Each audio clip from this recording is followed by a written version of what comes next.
So I actually have 4 of these, all from different types of wood, but all of these are made the exact same way.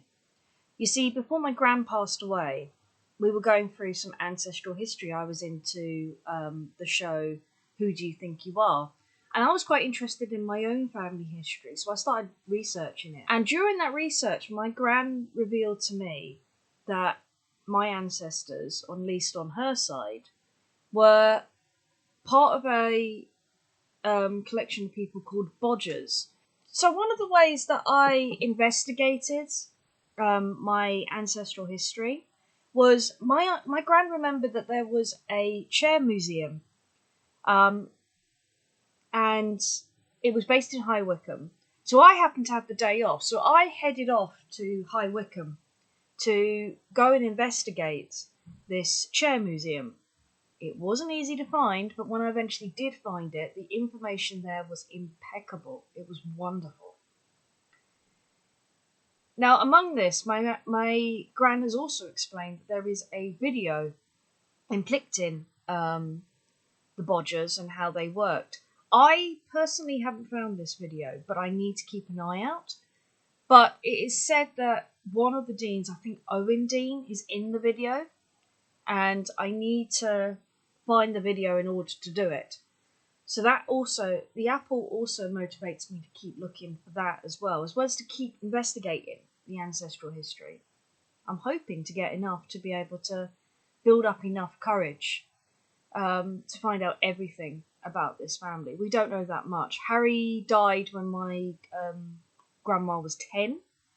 So unfortunately, any information we could have was gone. He rarely spoke about his ancestors or his family.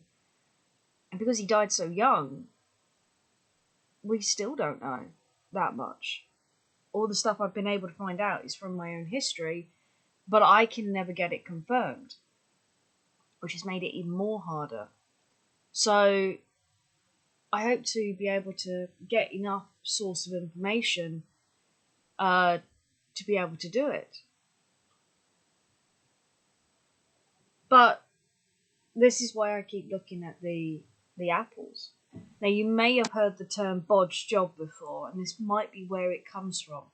Basically, my family used to be chair makers, but the term bodge job means they would have made different sections of the chairs. So some would have made the seats, some would have made the headrest, some would have made the arms.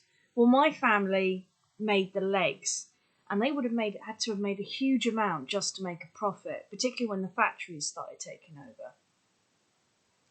Now, my granddad, or my great-granddad, broke from this tradition because he went to join the Navy. However, my ancestor Owen Dean, who is a brother to my ancestor Harry Dean, he carried on the tradition until it eventually died out. To be a proper bodger, you had to live in the forest. You had to set up your own camp, and then you would make the products, and then once a month come and visit your family, sell the products, and then go back in the forest to live for a couple more months. That's the true definition of a bodger.